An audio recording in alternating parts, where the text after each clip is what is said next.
राधे राधे दोस्तों। राधा नाम की महिमा की कहानी। वृंदावन में एक संत जी थे जो कि प्रतिदिन श्रीमद् भागवत का एक अध्याय का पढ़ते और उसे श्रद्धा से श्री राधा रानी जी को अर्पण करते थे। बहुत वर्षों से वह लगातार इस नियम का पालन कर रहे थे।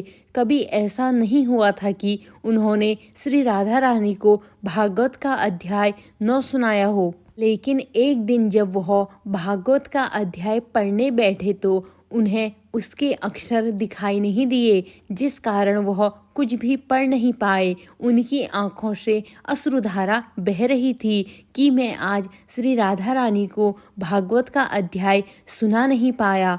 उस दिन न उन्होंने कुछ खाया और न ही पिया।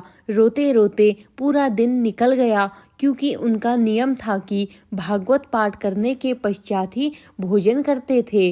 रात को एक छोटा सा बालक उनके पास आया और पूछने लगा कि बाबा, आप क्यों रो रहे हो? क्या आपकी आंखों की रोशनी नहीं है? क्या आप इसलिए रो रहे हैं? संत जी कहने लगे कि नहीं बेटा, मैं तो इसलिए रो रहा हूँ कि आज मेरा नियम टूट गया कि मैं राधा रानी को भागवत कथा नहीं सुना पाया।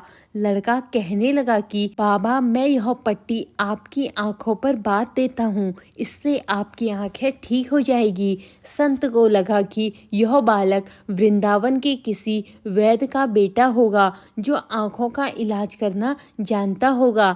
संत आंखों पर पट्टी बांधकर सो गए। सुबह उठकर जब पट्टी आंखों से उतरी तो सब साफ साफ दिखाई दे रहा था। संत बहुत प्रसन्न हुए और सोचने लगे कि देखूं बालक ने पट्टी पर ऐसी कौन सी औषधि लगाई थी कि एक बार में ही पट्टी बांधने से ही मुझे साफ साफ दिखाई दे रहा है।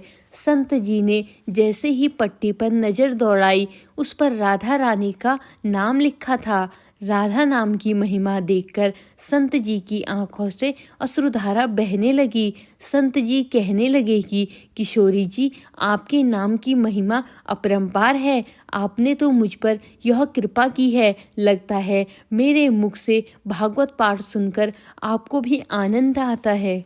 राधा नाम की महिमा अपरंपार है। श्री राधा रानी श्री कृष्ण की सखी और उपासिका थी। राधा रानी को कृष्ण बल्लभा कहा गया है। वह श्री कृष्ण की अधिशास्त्री देवी हैं। श्री राधा नाम जपने से ही श्री कृष्ण शीघ्र प्रसन्न हो जाते हैं। श्री राधा और कृष्ण निस्वार्थ और अटूट प्रेम के प्रतीक हैं। श्री राधा नाम स्मरण करने से ही हमारे जीवन के समस्त बाधाएं ही मिट जाती हैं और राधा नाम लेने से करोड़ों जन्मों के दोष, पाप और शुभाशुभ कर्म रोगों से मुक्ति मिल जाती है। श्री कृष्ण कहते हैं कि किसी के मुख से रा शब्द सुनते ही मैं उसे भक्ति प्रदान करता हूँ और धा शब्द सुनते ही राधा रानी का नाम सुनने की लालसा में मैं उसके पीछे पीछे चलता हूँ। श्री कृष्ण कहते हैं कि जिस भक्त ने मेरे 100 नाम का स्मरण किया और श्री राधा रानी का एक बार नाम लिया, दोनों का फल एक समान होगा। लेकिन जो भक्त सदा सर्वदा राधा नाम का जाप करते हैं, उनको क्या फल मिलता है, मैं भी नहीं जानता। धन्यवाद दोस्तों। राधा नाम की महिमा आपको कैसी लगी, कमेंट के माध्यम से ज़रूर बताएं। राधे राधे।